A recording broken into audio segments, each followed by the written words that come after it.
Hello, this is Mega Man ZX77. We're going to finally pick up on where we left off on our Pokemon Fire Red Let's Play, in which we hadn't even started yet. Well, when we last technically left off, I was just giving a wee test and see what the quality would be like.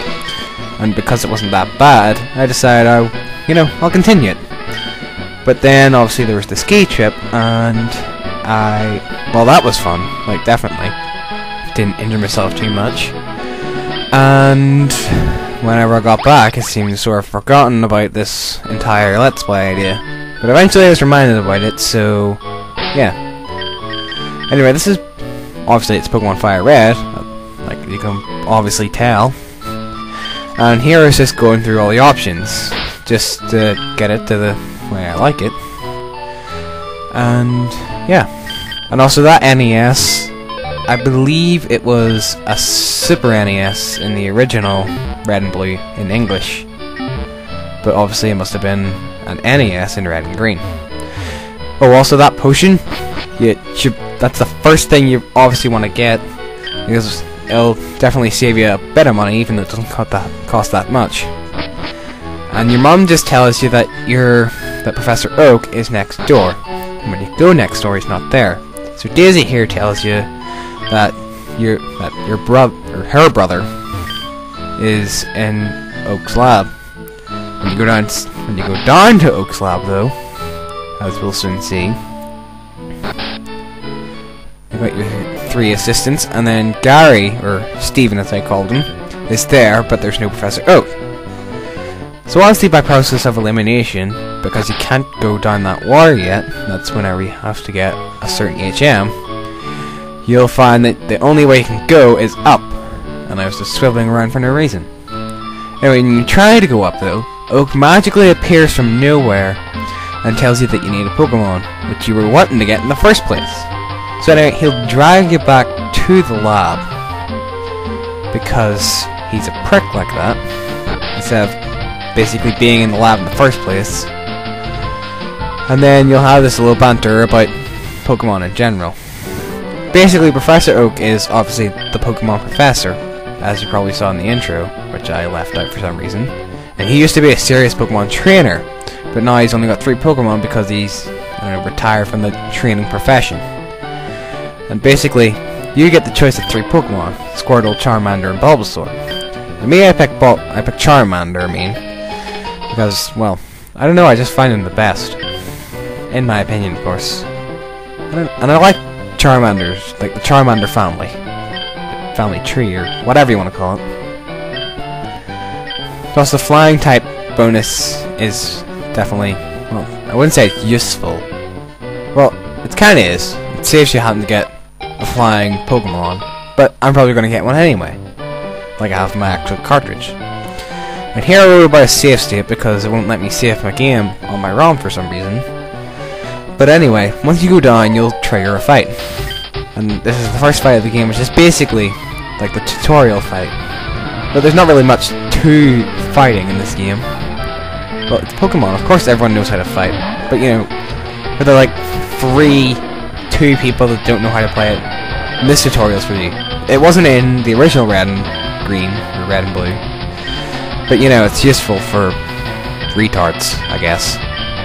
So anyway, you've got your 4 men. You've got Fight, Bag, Pokemon, and Run.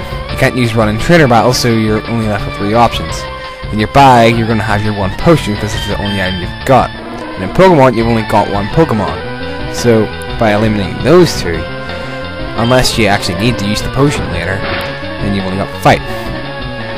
So basically, you gotta pick a move that will either up your stats or hurt your opponents, and basically you just gotta whittle them down to 0 health. And you gotta do it for every single Pokemon they have, and eventually you'll win. And luckily I got a critical hit here, so I didn't have to use my potion. And you're always going to level up from this fight. And whenever you level up, your Pokemon obviously get stronger. As they get stronger, they'll learn new moves, and eventually they'll evolve. And they can learn new moves and get stronger, but for certain moves that they can all learn in the family tree, it'll take longer for them to learn them by leveling up, but they'll obviously get stronger. So it's a real difficult choice when choosing whether to let them evolve right off the bat or not. Anyway, here I had to cut off the recording because the sound was starting to lag in the video. Or I just thought it'd be a nice place to cut off, I guess.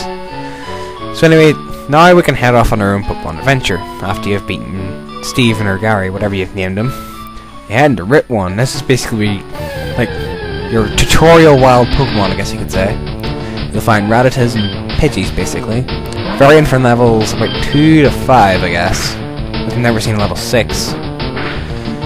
And they're not necessarily worse or better than the starter Pokemon, but sometimes, if you're not careful, you actually can die here, or get knocked out, rather.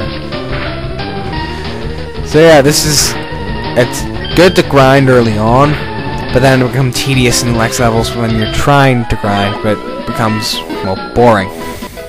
And luckily I got a good level up from that, and I've already learned my first fire-type attack, Ember. It has a chance of burning enemies, which can whittle down their health, and it also halves their attack. Now when you talk to this guy here, if you haven't ran the wild Pokemon, you get another potion, so you've already got 2 free potions. I'm going to get a 3rd one later on. And those ledges, you can jump over them, like, from one end, but you can't do it from another. Quite convenient if you're trying to, you know, get to Pallet Town quickly, or just anywhere, without running into too many wild Pokemon.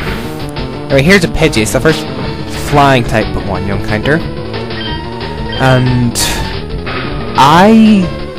normally I used to be able to pick these up and just bin them, or leave them in the PC rather.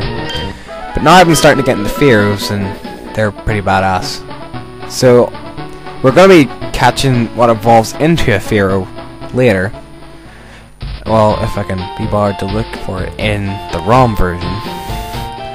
But yeah, if you go over here, then you should find, if you go up here, there's an item.